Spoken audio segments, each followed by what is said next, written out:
Hey guys, Sam back with you, October 4th, middle of the day. I thought we'd take a look at Litecoin. This has been also a bit problematic. We've got this complex correction underway, and it's creating problems for Elliott wave traders because it's difficult to figure out what the count is.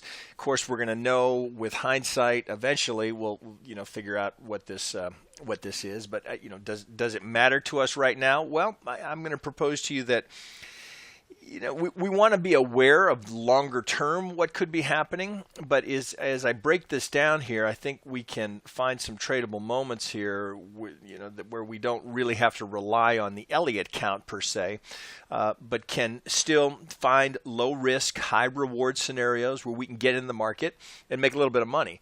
So as we look at it here, this also, as I've mentioned many times with Bitcoin. Massive run up. Here's our ABC. We were expecting, if this was going to go complex, that we'd have this would be our A, this would be our B, and then we'd go down for the C. But that's not what we got. So we've had now, just like Bitcoin, we have this odd three-wave structure of some sort here into this A wave, and we come down to the 50%, and we've reacted off of that impulsively, just like Bitcoin, as you'd expect. But I'm going to take this to a 1 hour, where we can look at it a little bit in more detail and see if we can learn anything here. Okay, we had the potential. We had set this up that we had a 1, 2, 3, 4, and then boo-hoo, we don't get a 5. So you have to go back and say, all right, well, if I'm wrong about that, do I have a complete structure here? If this is not my 4 and this ends up being some sort of an A wave, well, I've definitely got a complete 5-wave structure here, right? And I've got subdivision within that 5-wave. So, again, what is it? Who knows? We again, after the fact, we'll go back and label it. Right now, I got a double top. I got to the dollar, at least here on Poloniex. I've got an ABC into a perfect double top, right? So double top being bearish. I can look back at this and say, well, I had some sort of a B, and then I got a 5-wave sequence down here into this. So this is a good pivot. I come right to the 50%. I double bottom here, being bullish, and then I can carve out a nice 5-wave sequence up into this C. Well, if we're just going to stay in these ABCs, well, here I get a nice 8, 1, 2, 3 into a B off of this 50, right? We go through it by a tad, but we essentially hold the 50. We go up, and that's the failure, right? We were looking for this to go up here to the negative 23. That would have completed the structure, given us a 3, 4, 5. We don't get it. So now, well, what's happening? Well, now we're going down in an ABC. So here's our nice A. Very pretty 3-wave into a B. Now I get a 1, 2, 3, 4 holds the 1 wave. Looks like this could be resolving down here at the 618 of the entire move, setting up another potential bullish trade for us. Now, interestingly, there seems to be a lot of double bottoming and double topping happening in Litecoin. So you can see right here. Now we've come down to this 50. Well, if you include this, we've got an absolute double bottom here. So the expectation is here that this 4th wave is going to resolve down here into a 5, and we'd be looking for opportunity to get long with a more complete structure here. Right, it's waffling here, right? Likely there's buying here at the 50, but to be ideal for us, rather than say, well, maybe, I don't know, let's take it. This is where the Elliott can give you some advantage, because this is unlikely to turn out to be some sort of a 3-way. There's almost no way to count that. So if I look at this and say, okay, well, what's the likelihood here? Do I have good structure to give me confidence that I'm likely going down for a 5th wave? Well, look here. So we always want to look at the relationship between the 2 high to the 4 high. Well, we go just a couple of dollars from the 4. We hold the 1. There's the 50 and the 233, and it looks to me like even if we just work off of this 50 here, from the 2 to the 4, that our target, here's the negative 23, just a few dollars off of the 618. So here's our cluster down here that we want to mark, right? And nothing says we have to get there, but that's got good probability to get there. Now, whenever we've got pivots like that, we'd want to consider the median lines. That's the modified shift. So this seems to be holding it fairly well. So if we're gonna, if this is gonna unfold, but we'd expect the fifth of this C wave here to unfold in some sort of either ending diagonal or impulsively. So we would expect there to be one more push down, and here's our buy zone. Here's our buy zone, right? So we can look at the absolute from high to low here of this 5-wave sequence. Here's our ABC, expecting this to resolve down here with this nice cluster. So potentially a good target here. Upside from here gets us back to that longer term target we were looking for up at this negative 23. So that's a buy from roughly, call it 50 up to 60. So again, nothing wrong with that trade. Nice little punchy single there. So, here the temptation is to take it off of the 50. But what I propose to you is that with a little bit of Elliott knowledge, our expectation is, and the higher probability, is to take it when we complete this 5-wave structure. Right? Certainly there are people that are going to take it on the 50. Just, there'll be algos that'll just blindly buy it, right? It's just a machine. It's written to buy the 50s. So, that's a contender, but they'll keep buying it all the way down to the 618. So this is for us just trying to follow in their footsteps. Our expectation is that we complete this 5-wave sequence. There's a buy zone here. Not only does that create higher probability in terms of the repetition of a pattern that we see over and over in the market, but it gives our upside. It makes for better risk reward. We lower the risk because we're buying it lower. Right?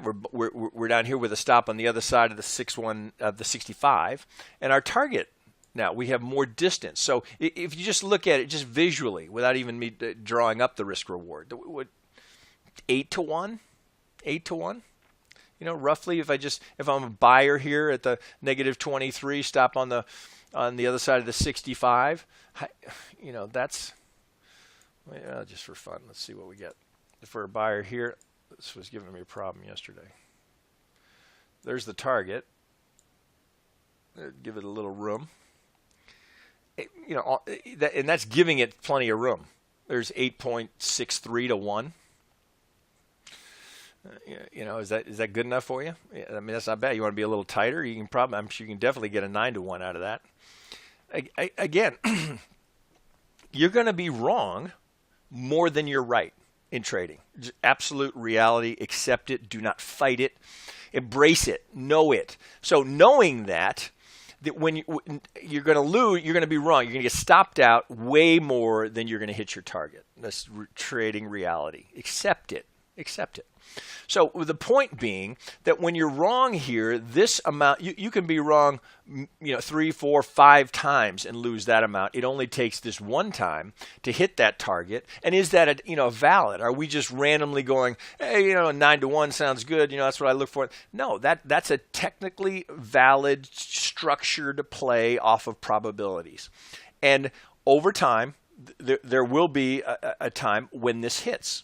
Right, to offset all those times when it, whatever, wicked out the 6.5, you got caught, whatever, there's a spike, stop, run. It's all the same shit that happens to all of us, right? So that is going to happen to you, but it just takes this, right? It can be 3 out of 10 times. 3 out of 10. You can get stopped out 7 times and lose this amount, and still make money catching it one time when it goes to target. And how many times have we seen it go to target? Right, it's just. I just want. I guess really, I'm trying to emphasize that money management is the only secret that there is actually to trading. There is no secret pattern, no secret oscillator, no secret anything. The secret is money management. It's what it always comes back to. All right, so let's let me get off my soapbox and move over to some other things that we were looking at over the last couple of days. So here's, talking about, when you get to target, right? So here's Dash. We drew this box yesterday or the day before, whenever it was when I had this last in a video. So, not complicated. Right? This is not complicated. Here's a 5-wave sequence. Okay, well, we had a nice ABC, correction here. We move off of it impulsively. Well, perhaps that's a 1-wave. It certainly sets up that way. So what's our expectation? We're going to retrace to the 50. So I drew a box here, simple as can be, between the 50 and the 618. I put the outside edge on the other side of the 65 because we know that's a common, little stop run area, and we come down, we come into the box, we get a little bit on the other side of the 50, and we start to take off. Well, is that the absolute low? Well, we don't know, but you certainly could be in there, and you could tighten up your stop there. I mean, it's not a lot of risk, but here's our first target right here. If we're going to get there, if this is, and understand, right, you have to know going into this, if this is my 1, this is my 2, I'm going to subdivide here somehow into a 3rd wave. So there's going to be retracements along the way. There's going to be retracements. So, is this, if you get one, you don't, there's no way to know, right? So what you do know for sure is that you're going to run into resistance on the way back. So likely right there on the edge of this downsloping channel, which happens to be right where the 618 is, you're likely to hit some bumps there, right? Is that hold it? Do we break through? Is that just the setup? You want to be safer because you're not sure about it? Well, the safer play is wait for that to hit, show itself. Perhaps you go down, I'm on a 4-hour here. Maybe you go down to a 1 hour or even a 15-minute. Can I get a 5-wave subdivision there to imply that I'm not another 1, like I got this 1 here? Okay, good sign. There's my 1. I'm expecting the 2. I'm expecting this 618 to be resistance. Give me a nice little 3-wave into a 2. Now I'm in the 3 of 3. That's your money-making wave right there. That's what we're all looking for, is to get in the 3 of 3. There it is, right? So if you want to be more conservative, that's how you'd approach that. Potential pivot, looking for resistance here, wait for the first pullback. And keep in mind, just in trading 101, what if this comes back down here, what do we have? Assuming it holds. Well, we got a higher low. Right? We're looking for the 1, come back down, higher low. Up we go, higher low. Right? That's higher highs and higher lows. That's what creates the wave count. All right? So that should be good on Dash. If you're not in already off of the 50, that's one to be watching. Right? Look, I'll leave that up there so when we look, this could happen over the next 24 hours. We'll revisit that and see how it plays. This is just amazing. I want to make the point here of showing you, don't ignore these median lines. So when I was prepping this for the video, I put that 5 there, but this hadn't even happened. When I was first trying to look at, what could I show you today? Because this was looking like, God, is this a 1, 2, 3, 4? Because I got a little ABC here. Maybe I've got some sort of a diagonal here. But so if that's the case, well, where's my target? Well, the obvious target is the median line, right? So this is a modified Schiff median line, right? Pitchfork, right? Seems to be holding it rather nicely. All right, so here, swing low to swing high, come to the 50. Now it's choppy going up here, but look how many times we have hit that median line. Right? Like I said, it was sitting here when I first put that on there, saying, well, I can show them, there's a potential 5-wave diagonal here. And as I revisit it, we've just wicked the median line. So what does that make this? Well, this is tricky. So because all we've got is a double top here. So is that our ABC? Is this you reach a point where you go, well, does it really matter, right? So is my C coming up here? Is this a 1, 2, 3, 4, 5? Is this now my C? Because that's certainly possible, because we've now completed. So this could be, we could have. This is a contender, right? Because we're looking for a 5-wave sequence, because we're under the assumption that we've got an A, B, and we're going up for a C. So we'd look for 1, 2, 3, 4, and as very often the case, we get a diagonal in the 5 as the struggle is there for trend. Are we correcting, right? Is this the ABC? Well, right now, that's a valid count. It's not the prettiest I've ever seen, but it's certainly valid. And take note here. I mean, pull the wave off of that so you can see this. If if the Elliott doesn't do it for you, well, let's see how the fib pulls worked. Well, here's we'd look for that one. That's to the 618 to the tick, right? We go to the median line, which is just shy of the negative 23. There's low to 3 high at the median line. We come to the 50 ticket and go to the negative 23, right? You see, it's just that's why, ultimately, you're not going to need to watch my videos, right? So if you start just drawing these, if you do nothing other than you pay attention to the structure, acknowledge the Elliott count when it's staring you in the face, when it's just you can't not see it, right? Eventually, I mean, I can't look at a chart and not see an Elliott count. I just can't do it. It's been too much time, too much screen time. My eye is immediately looking for it. So, but here this is complex. It's not easy, right? But if you didn't know anything about an ending diagonal in Elliott speak and you were just drawing the fibs, well, here's 1 to target, here's 2 to target. Now put a median line on there, and now you're building a case, right? It's a puzzle that you're trying to put together and say, where do I have a confluence of clues, if you will? What gives me confidence? Because I want more than just one thing, if I can find it, right? I want more than just the 50. Well, here I got the 50, but I got the 233. Right, I've got the wave 1 high. I've got, you're always looking to say, okay, I got 3 or 4 things telling me that's a good pivot. So if that's a good pivot, where's my target, right? You always want to have a target, at least a first target. So you can say, okay, I know if I'm right that, and again, depending on what you're trading, right? But in anything that we're looking at, most of the majors, there's going to be algos in there, right? I mean, I don't know how many times I've shown you the 50 to the negative 23, and that's algo 101.